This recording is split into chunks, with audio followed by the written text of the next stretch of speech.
ফেৰেংগা নিজে এই সময়ত এই যে আমাৰ যে হত্যা হিংসা অপহৰণ ধন দাবী কৰা মানুহ এখেতসকলেই আছিল।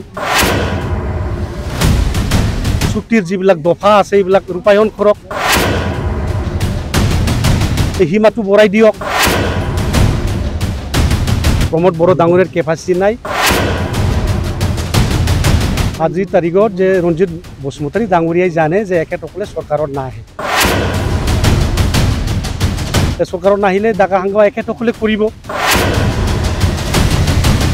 আজি পেৰেংগা ডাঙৰীয়াৰ এটা কাম হৈছে যে কোন লিডাৰে কিমান মদ খায় এইখিনি হিচাপ লোৱাতে তাৰ কাম হৈ আছে।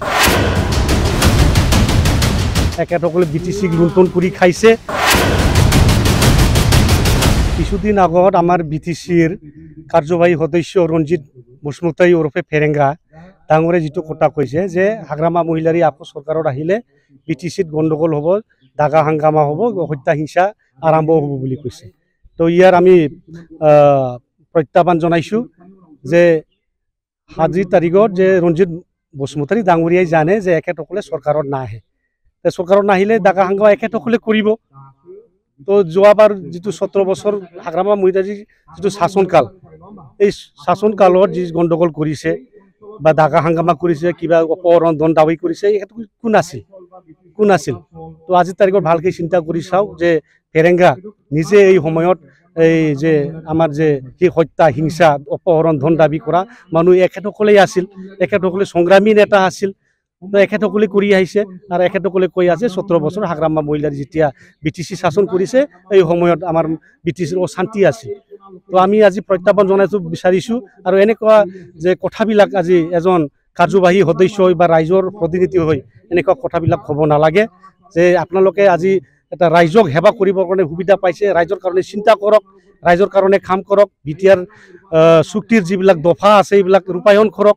আমাক 60টা সমষ্টি বনাই দেখুৱাওক, আমাক NIT বনাই দেখুৱাওক, ট্ৰাইবেল ইউনিভাৰ্চিটি বনাই দেখুৱাওক, চেণ্ট্ৰেল ইউনিভাৰ্চিটি বনাই দেখুৱাওক, মেডিকেল কলেজ বনাই দেখুৱাওক, এইবিলাক কৰি দেখুৱাওক, এই সীমাটো বঢ়াই দিয়ক, এইবিলাকে কৰিব লাগে। কিন্তু আজি ফেৰেংগা ডাঙৰীয়াই এইবিলাক মানে কৰিবৰ কাৰণে আজি মানে কেপাচিটি নাই, প্ৰমোদ বড়ো ডাঙৰীয়াৰ কেপাচিটি নাই। আজি পেৰেংগা ডাঙৰীয়াৰ এটা কাম হৈছে যে কোন লিডাৰে কিমান মদ খায়, কোন লিডাৰে আপেল খায়, কোন লিডাৰে গাখীৰ খায়, এইখিনি হিচাপ লোৱাতে তাৰ কাম হৈ আছে। তো এখেতসকলে আজি ৰাজনীতিকত যোগ্য নেতা নহয়, এখেতসকলে BTCক লুণ্ঠন কৰি খাইছে, লুণ্ঠনৰ নামত লুণ্ঠন কৰি আছে, ৰাইজক ঠগাইছে, চাকৰি দিম বুলি ঠগাইছে।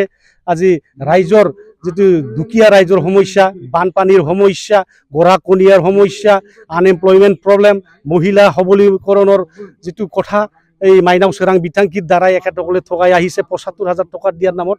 তো এনেকুৱা ৰাইজক ঠগাই আজি খাই আছে, এইবিলাকে এখেতসকলে ইস্যু হৈ আছে। আজি বিজন ডকুমেণ্টৰ নামত বিজন ডকুমেণ্ট বনাই বিভিন্ন জাতি জনক কৰি আছে, এইবিলাকে আজি কৰি আছে। এখেতসকলক ৰাইজে আজি ৰেজেক্ট কৰিছে। এই অনাগত ইলেকশ্যনত এখেতসকলক ৰাইজে আজি মানে উচিত শিক্ষা দিবৰ কাৰণে আজি ৰেডি হৈ আছে। ৰাইজৰ আদালতত বিচাৰ হ'ব, ৰাইজে যি বিচাৰ কৰে এইটোৱেই হ'ব।